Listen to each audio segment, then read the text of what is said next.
নমস্কার দর্শকগণ, আজ আমরা শুনব পশ্চিমবঙ্গের নদিয়া জেলার সমীর বিশ্বাসজির এক বাস্তব অভিজ্ঞতার কাহিনী। ছোটবেলা থেকেই তার মনে একটা প্রশ্ন ঘুরত, আমি কে, কোথা থেকে এসেছি, আর মৃত্যুর পরে কোথায় যাব। তিনি রাধাকৃষ্ণ ভক্তি করতেন, কালী পূজা, শিবরাত্রি পালন করতেন, এমনকি শ্মশানে গিয়ে সাধু সন্ন্যাসীদের সঙ্গে সাধনাও করেছেন। তবুও তিনি তার মনের প্রশ্নের সঠিক উত্তর কোথাও পাননি। এরপর লকডাউনের সময় মোবাইলে একটি ভিডিওর মাধ্যমে সন্ত রামপালজি মহারাজের শাস্ত্রভিত্তিক জ্ঞান সম্পর্কে জানতে পারেন। সেই জ্ঞান শুনতে শুনতে তিনি বুঝতে পারেন তার দীর্ঘদিনের সব প্রশ্নের উত্তর, এবং পরে তার স্মরণে এসে নাম দীক্ষা গ্রহণ করেন। সমীর বিশ্বাসজি বলছেন, নাম দীক্ষার পর তিনি আধ্যাত্মিক জ্ঞান লাভ করেছেন এবং জীবনের সঠিক পথ সম্পর্কে জানতে পেরেছেন। তো দর্শকবৃন্দ, যে জ্ঞান শুনে তিনি নিজের সব প্রশ্নের উত্তর পেলেন, সেই জ্ঞানের ভেতরে এমন কি বিশেষ ছিল যা তার জীবনকে সম্পূর্ণ নতুন পথে নিয়ে গেল? চলুন শুনি তার নিজের মুখে সেই বাস্তব অভিজ্ঞতা। নমস্কার স্যার। সৎ সাহেব। স্যার, আপনার নাম? সমীর বিশ্বাস। স্যার, আপনি কোথা থেকে এসেছেন? আমি পশ্চিমবাংলার নদিয়া জেলা থেকে এসেছি। তো স্যার, সন্ত রামপালজি মহারাজের নাম দীক্ষা নেওয়ার আগে আপনি কি কি ভক্তি সাধনা করতেন? আমি সন্ত রামপালজি মহারাজের কাছ থেকে নাম দীক্ষা নেওয়ার আগে সমস্ত দেবদেবতারই পূজা করতাম। তার মধ্যে রাধাকৃষ্ণকেই প্রাধান্য দিতাম। তবে কালী পুজো, শিবরাত্রি এসবগুলো করা হতো। শ্মশানে গিয়ে শিবরাত্রি পালন করতাম, কালী পুজো করতাম। সাধু সন্ন্যাসী যারা ছিল তাদের সঙ্গে শ্মশানে গিয়ে শিবরাত্রি পালন করতাম এবং কালী পূজাও করতাম। তো স্যার, আপনি যেমনটি বললেন যে আপনি রাধাকৃষ্ণের পূজা অর্চনা করতেন, এছাড়া আপনি কালী পূজা করতেন বা শিবরাত্রি পালন করতেন শ্মশানে গিয়ে বিভিন্ন সাধুদের সাথে। তো এত কিছু করার পর আপনি সন্ত রামপালজি মহারাজজির স্মরণে কিভাবে আসলেন? দেখেন, আমার ছোটোবেলা থেকে, অর্থাৎ ৮ থেকে ৯ বছর বয়স তখনই আমার জানার ইচ্ছা ছিল আমি কে? আমি কোথা থেকে এসেছি এবং মৃত্যুর পরে আমি কোথায় যাব? এই ৩টে প্রশ্ন আমার জানার খুবই ইচ্ছা ছিল। যার কারণে সাধু-সন্তদের খোঁজ করতাম এই প্রশ্নগুলো জানার জন্য। কিন্তু কারো কাছে কোনো প্রশ্নের উত্তর পাইনি। কিন্তু এটাও জানতাম যে আমরা সনাতন ধর্মে জন্ম নিয়েছি যারা, গুরুদীক্ষা নিতেই হবে। গুরুদীক্ষা না নিলে মুক্তি নেই। যার কারণে গুরুর সন্ধান করতাম যে সদ্গুরু কোথায় পাবো? সঠিক গুরু কোথায় পাবো? কিন্তু কোথাও কোনো সেরকম গুরু পাচ্ছিলাম না। না পারার কারণে মোবাইলে একটু দেখতাম কোথায় সদ্গুরুর সন্ধান পাওয়া যাবে। তারপর যখন লকডাউন এসেছে, লকডাউনে আসার পরে মোবাইল আরও একটু বেশি দেখা শুরু হয়েছে। তখন রাজেশ ভাটনাগরের একটা ২৫ মিনিটের ভিডিও আছে। সেখানে গুরুজির সম্পর্কে বিভিন্ন তথ্য তুলে ধরেছিলেন।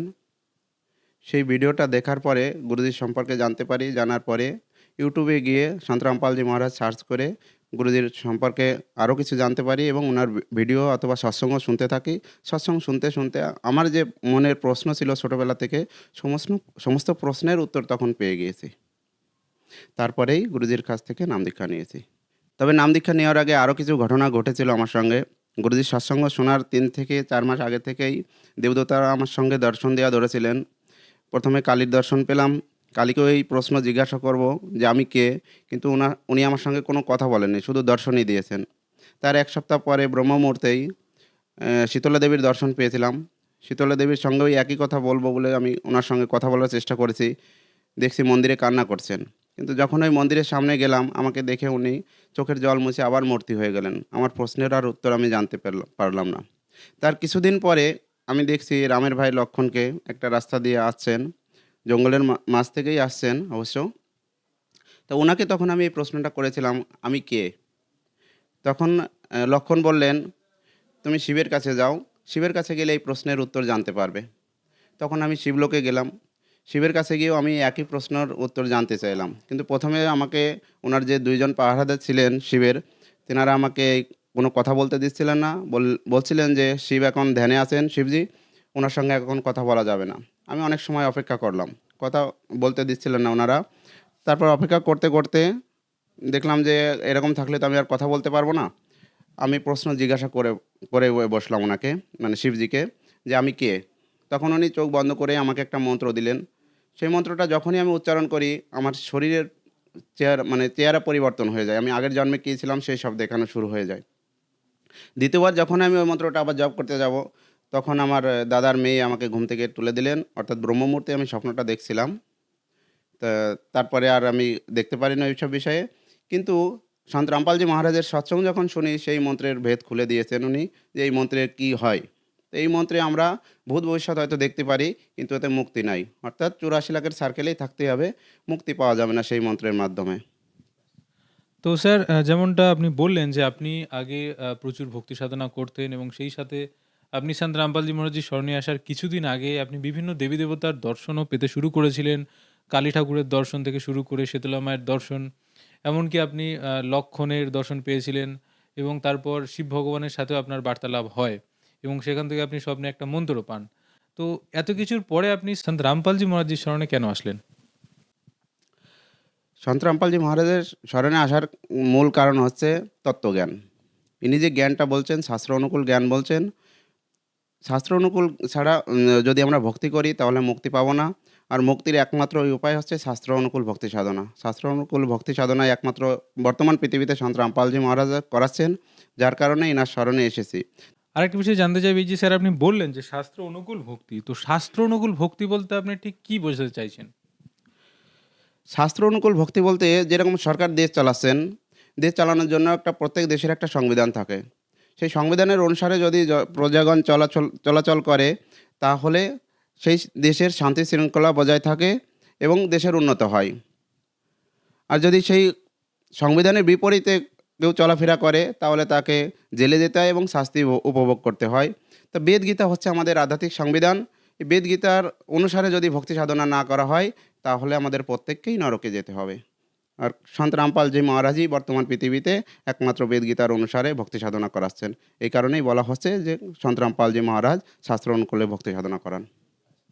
তো স্যার যেমনটা আমরা শুনতে পাই যারা সন্ত রামপালজি মহারাজের থেকে নাম দীক্ষা নেয়, তারা বিভিন্ন রকম লাভ পায়। কেউ আর্থিক, কেউ শারীরিক, কেউ মানসিক। তো আপনি কি কোনো রকম লাভ পেয়েছেন? আমি শারীরিক লাভও পেয়েছি, তবে আমার মূল উদ্দেশ্য হচ্ছে আধ্যাত্মিক লাভ। কারণ আমার সবথেকে বড় রোগ হচ্ছে জন্ম আর মৃত্যু। এই জন্ম মৃত্যুর হাত থেকে বাঁচার উপায় আমি এখন জানতে পেরেছি, কিভাবে বাঁচতে পারবো। আর সেই বাঁচার রাস্তাটাও সন্ত রামপালজি মহারাজই বলেছেন। যার কারণে আমার প্রধান মূল উদ্দেশ্য হচ্ছে মুক্তি পাওয়া জন্ম মৃত্যুর হাত থেকে। এইটা যদি মানব জন্ম পেয়ে যদি মানে হাত থেকে ছুটে যায়, এই ভক্তি যদি না করতে পারি, তাহলে আবার 84 লাখের সার্কেলে ঘুরতে হবে, পশু পাখি হয়ে ঘুরে বেড়াতে হবে। আর শারীরিক লাভ বলতে দুটো লাভ পেয়েছি। আমার পায়ে দুটো মানে 2 পায়ের হাঁটুতেই খুব ব্যথা হতো, যন্ত্রণা হতো। ডাক্তারের কাছে গিয়েছিলাম, ডাক্তারে বললেন এক্স-রে করতে হবে, এক্স-রে করার পরেই রিপোর্ট দেওয়া হবে।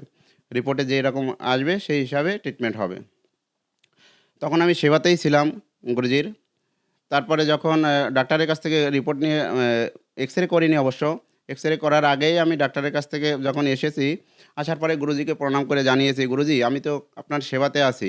আর সেবা থাকা অবস্থায় যদি এইরকম মানে লোকে জানে বা আমাদের ভক্ত সমাজরাও যদি জানে যে সেবাতে রয়েছে, তারপরেও এরকম পায়ের সমস্যা হচ্ছে, তাহলে তো লোকে ভ্রমিত হয়ে যাবে আরও। আপনার ভক্তি করবে কী করে সব?" তখন গুরুজি বিনা অপারেশনেই 2 পায়ে 2টো ফোঁড়া বের করে দিলেন। তখন আমার যে পয়জন ছিল হাঁটুতে, সেই পয়জনটা বের হয়ে এখন হাঁটু আমার দুটোই সুস্থ আছে। আরেকটা লাভ হচ্ছে, আমি যখন গুজরাটে কাজের জন্য গিয়েছিলাম, সেখানে যিনি মালিক ছিলেন, সে মালিকের সম্মান বাঁচানোর ক্ষেত্রে গুরুজির যে মর্যাদা আছে, নিয়ম আছে, সেই নিয়মের মধ্যে একটা নিয়ম আমি ভুল করে ফেলেছিলাম। যার কারণে আমার পেটে ইনফেকশন হয়ে গিয়েছিল। সেই ইনফেকশন কোনো ডাক্তারই ঠিক করতে পারছিলেন না। তারপরে গুরুজির কাছ থেকে ক্ষমা চেয়ে আবার শুদ্ধিকরণ করে নিয়েছি। তারপরেই সেটার সমাধান হয়েছে। তো স্যার আরেকটা বিষয় আপনার থেকে জিজ্ঞাসা করব যে দেখুন জগতে অনেক গুরুরা রয়েছে, ধর্মগুরুরা রয়েছে। আপনি যেহেতু নদীয়া ডিস্ট্রিক্ট থেকে, তো নদীয়াতে ভক্তির একটা প্রাণকেন্দ্র বলে পরিচিত হয়। শ্রীচৈতন্য মহাপ্রভু সেখানে অনেক কিছু লীলা করেছে এবং সর্বোপরি সেখানে মায়াপুর, ইস্কনের মতো বড়, বড় ধর্মীয় সংস্থান সেখানে গড়ে উঠেছে। তা সত্ত্বেও আপনি সন্ত রামপালজি মহারাজজির শরণে আসলেন। তো সেই সমস্ত ধর্মীয় সংস্থা বা গুরুদের জ্ঞান আর সন্ত রামপালজি মহারাজের যে আধ্যাত্মিক জ্ঞান, তো এই দুটো জ্ঞানের মধ্যে কি পার্থক্য আপনি লক্ষ্য করেছেন? দুটো জ্ঞানের মধ্যে পার্থক্য হচ্ছে, তারা এখন পূর্ণ পরমাত্মাকে চিনতে পারেননি। কে সেই পূর্ণ পরমাত্মা? তিনি কোথায় থাকেন? তার নিবাসস্থল কোথায়? তারা এখনও সঠিকভাবে জানতে পারেননি। তারা কৃষ্ণকেই মনে করেন যে কৃষ্ণই সর্বশ্রেষ্ঠ, তিনিই পূর্ণ পরমাত্মা, তিনি বৈকুণ্ঠ ধামে থাকেন। কিন্তু বৈকুণ্ঠ শব্দের অর্থ আমরা সাধারণ জনগণ জানি না। সাধারণ পাবলিকে আমরা জানি না। বৈকুণ্ঠ শব্দের অর্থই হচ্ছে স্বর্গ, অর্থাৎ শ্রীকৃষ্ণ স্বর্গেই থাকেন। তা আর গীতাতেই লেখা রয়েছে, আমাদের পবিত্র গীতাতে ৯ অধ্যায়ের ২১ নম্বর শ্লোকে লেখা রয়েছে, যেসব প্রাণী ভক্তি করে স্বর্গলোক পর্যন্ত যাবে, স্বর্গে যত সময় তাদের পুণ্য থাকবে স্বর্গে থাকতে পারবে তারা। পুণ্য শেষ হয়ে গেলে আবার পৃথিবীলোকে আসতে হবে, তাহলে স্বর্গ পার্মানেন্ট জায়গা না। আর গীতা জ্ঞান তা নিজেই বলেছেন স্বর্গ পার্মানেন্ট জায়গা না, আর যদি পার্মানেন্ট জায়গা যেতে হয় তাহলে সেই সনাতন ধামে যেতে হবে। সনাতন ধামে যেতে হলে সেই পূর্ণ পরমাত্মার ভক্তি করতে হবে। ১৮ অধ্যায়ের ৬২ নম্বর শ্লোকে অর্জুনকে বলছেন, হে অর্জুন, তুই সর্বপ্রকার সেই পরমেশ্বরের এই স্মরণ গ্রহণ কর, সেই পরমাত্মার কৃপাতেই তুই পরম শান্তি আর পরম সনাতন ধামকে প্রাপ্ত করবি। যদি কৃষ্ণই পূর্ণ পরমাত্মা হতেন তাহলে তিনি নিজেকে বাদ দিয়ে অন্য কোনো পূর্ণ পরমাত্মার স্মরণে কেন যেতে বললেন? ইসকন মতে যারা রয়েছেন তারা এখনও সেই পূর্ণ পরমাত্মাকে চিনতে পারেনি, এই কারণে এই অর্থ তারা এখনও বুঝতে পারছেন না, যার কারণে তারা কৃষ্ণকেই প্রাধান্য দিচ্ছেন। কিন্তু সন্ত রামপালজি সেই ভেদটা বুঝতে পেরেছেন, যার কারণে তিনি আমাদেরকে সেই সঠিক রাস্তায় রাখার চেষ্টা করছেন। কারণ মানব জন্ম অতি দুর্লভ, অর্থাৎ বারবার পাওয়া যায় না। একবার যদি মানব জন্ম হাত থেকে ছুটে যায় তাহলে আবার কবে পাবো সেটা আমরা নিজেরাও জানি না। যেরকম ৮৪ লাখের জনি বলা হচ্ছে, এক এক দিন যদিও এক একটা জনিতে গিয়ে আমাদের থাকতে হয়, তাহলে ৮৪ লক্ষ দিন ভেদ করে এসে আমাদের আবার মানব জন্ম পাবো। তো যেরকম আমরা জুয়া খেলতে যাই, জুয়া খেলতে গেলে যদি সঠিকভাবে দাও লাগানো হয় তাহলে জিতে আসা যায়, আর সঠিকভাবে যদি দাওটা না লাগানো হয় তাহলে হাতটা ঝেড়ে আবার চলে আসা হয় বাড়িতে। তা মানব জন্ম পেয়েছি, এখন যদি সঠিকভাবে দাও না লাগাতে পারি, অর্থাৎ সঠিক ভক্তি যদি না করতে পারি, তাহলে এই মানব জন্মটা বৃথায় নষ্ট করে আমরা চলে যাব। তা সবার কাছে প্রার্থনা, ইসকন মতে যারা আছেন বা অন্যান্য ধর্মমতে যারা আছেন, সবাই শাস্ত্র অনুকালে ভক্তি সাধনা করার চেষ্টা করুন, সন্ত রামপালজি মহারাজের প্রবচন শুনুন, তাহলেই সঠিক ভেদটা আপনারা জানতে পারবেন। আর একটা বিষয় স্যার আপনাকে প্রশ্ন করব, অনেকে মনে করে সন্ত রামপালজি মহারাজজি হিন্দু বিরোধী বা সনাতন বিরোধী, তো সেই দিক থেকে আপনি কি বলবেন যে সন্ত রামপালজি মহারাজজি কি হিন্দু বিরোধী বা সনাতন বিরোধী? সন্ত রামপালজি মহারাজকে যারা হিন্দু বিরোধী মনে করছেন, তাহলে তারা হয়তো এখনও গুরুজির সৎসঙ্গ শোনেননি। কারণ গুরুজি বলছেন ওনার বাণীর মাধ্যমে বা পরমেশ্বরের বাণীর মাধ্যমে বলছেন, তিনো দিবা কমলদল বসে ব্রহ্মা বিষ্ণু মহেশ, প্রথম ইনকা বন্দনা ফের শুন সদ্গুরুকে উপদেশ। তাই ইনি প্রথমে এই তিনো দেবতার ভক্তি সাধনা করান, আমাদেরকে মন্ত্র জাপ করান। এনাদের মন্ত্র যত সময় আমরা কমপ্লিট না করতে পারবো, এনারা এনাদের উপরে যে আরও যাওয়ার জায়গা রয়েছে সেখানে আমাদেরকে যেতে দেবেন না। তাছাড়া আমাদের গরুর পুরাণে যে পঞ্চ আরাধ্য দেবতা রয়েছে, সেই দেবতাদেরও যত সময় আমরা মন্ত্র জপ না করব, তত সময় সেই ৫ জন দেবতা আমাদেরকে উপরের রাস্তায় যেতে দেবেন না, যার কারণে আমাদের মুক্তি লাভ করা সম্ভব হবে না।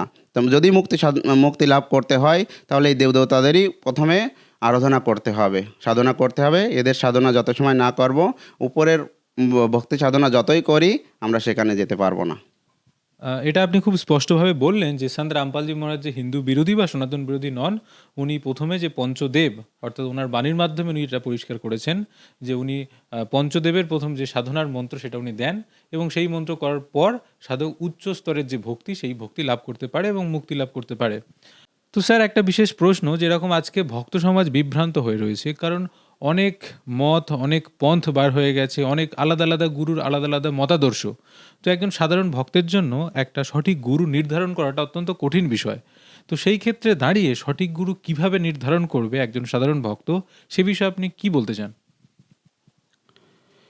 দেখেন, বিভিন্ন পথের যাওয়ার মূল কারণ হচ্ছে রামকৃষ্ণ পরমহংস ওনার বাণীর মাধ্যমে একটা কথা বলে গিয়েছেন, যত মত তত পথ। ওনার এই একটা বাণীর দ্বারাই সমস্ত জগৎ ভ্রমিত হয়ে যাচ্ছে, কিন্তু গীতার উপর নজর দিচ্ছেন না কেউ। আমাদের পবিত্র গীতাতেই লেখা রয়েছে, পবিত্র গীতার ১৫ অধ্যায়ের ১ থেকে ৪ নম্বর শ্লোকে একটা উল্টো গাছের বর্ণনা বলেছেন। ১ নম্বর শ্লোকেই বলছেন, ১৫ অধ্যায়ের ১ নম্বর শ্লোকেই বলছেন, এই গাছের ভেদ যিনি সম্পূর্ণরূপে বলে দিতে পারবেন তিনি হবেন সদ্গুরু। প্রথম কথা। তা এই গাছটার সঙ্গে তুলনা করা হয়েছে, এই সংসারটাকে একটা গাছের সঙ্গে তুলনা করা হয়েছে, কোনো দেশের সঙ্গে তুলনা করা হয়নি। তাই একটা গাছের সঙ্গে যখন তুলনা করা হয়েছে, তাই একটা গাছের আমরা সমস্ত জীব পাতা হয়ে রয়েছি। এখন পাতা থেকে যদি মূল পর্যন্ত যেতে হয় তাহলে প্রথমে আসতে হবে আমাদের উপশাখায়, উপশাখার থেকে শাখায়, শাখার থেকে ডালে আসতে হবে, ডালের থেকে কাণ্ড। এবার কাণ্ড পর্যন্ত আস্তে আস্তে রাস্তা কিন্তু একটাই হয়ে যাচ্ছে আমাদের। তাহলে মূলে যেতে গেলে তার মানে আমাদেরকে একটা রাস্তা দিয়েই যেতে হবে, একটা গুফা দিয়েই যেতে হবে। যত সময় সেই একটা রাস্তার ভেদ আমরা জানতে না পারবো, তত সময় কেউ মুক্তি পাবো না। যার কারণে আমরা ভ্রমিত হয়ে রয়েছি। কারণ এই ভেদটা আমরা এখনও আজ পর্যন্ত জানতে পেরেছিলাম না, যেটা সন্ত রামপালজি মহারাজ সেই ভেদটা খুলে দিয়েছেন। সেই ভেদটা খুলে দেওয়ার কারণে যারা এখন সৎসঙ্গ শুনছেন সন্ত রামপালজি মহারাজের, তারা বুঝতে পারছেন যে সঠিক ভেদ কোনটা আর সঠিক ভেদ কোনটা না। যারা বুঝতে পেরেছেন তারা এনার স্মরণে এসে নাম দীক্ষা গ্রহণ করছেন, এনার নিয়ম মেনে ভক্তি করছেন। তো স্যার, যে সমস্ত দর্শক শ্রদ্ধালুরা আজ আপনাকে দেখছে, তাদের উদ্দেশ্যে আপনি কি বার্তা দিতে চান? তাদের উদ্দেশ্যে কোনো বার্তা তো দিতে পারবো না, তবে প্রার্থনা অবশ্যই করতে পারবো। আপনারা সন্ত রামপালজি মহারাজের সৎসঙ্গ শুনুন, সৎসঙ্গ শুনে নিজের থেকে বিচার করুন আর শাস্ত্র অনুকূল ভক্তি সাধনার চেষ্টা করুন, তাহলেই নিজের আত্মার কল্যাণ করা সম্ভব হবে, অন্যথা আত্মার কল্যাণ সম্ভব হবে না। আচ্ছা স্যার, যে সমস্ত দর্শক শ্রদ্ধালুরা আজ আপনাকে দেখছে, তারা যদি নাম দীক্ষা নিতে চায়, তো তারা কিভাবে যোগাযোগ করবে? প্রত্যেক দিন সন্ত রামপালজি মহারাজের সৎসঙ্গ হয় সন্ধ্যা 7:30 থেকে 8:30 পর্যন্ত সাধনা চ্যানেলে। ওই চ্যানেলের নিচে পিলাপট্টি থাকে, অর্থাৎ হলুদ কালারের একটা পট্টি থাকে, সেখানে নাম্বার দেওয়া থাকে। সেই নাম্বারে আপনারা যোগাযোগ করবেন। যোগাযোগ করলে আপনার নিকটবর্তী যেখানে নামদান কেন্দ্র খোলা আছে সন্ত রামপালজি মহারাজের, সেখানে ঠিকানা আপনাকে দিয়ে দেওয়া হবে। সেখান থেকে আপনি নাম দীক্ষা নিয়ে আপনার আত্মার কল্যাণ করাতে পারবেন। তাছাড়া আপনারা এই যে ইন্টারভিউটা দেখছেন বা ভিডিওটা দেখছেন, এই ভিডিওর নিচেও একটা নাম্বার দেওয়া থাকবে, এই নাম্বারেও আপনারা যোগাযোগ করে নাম দীক্ষা গ্রহণ করতে পারবেন। ধন্যবাদ স্যার। সৎ সাহেব।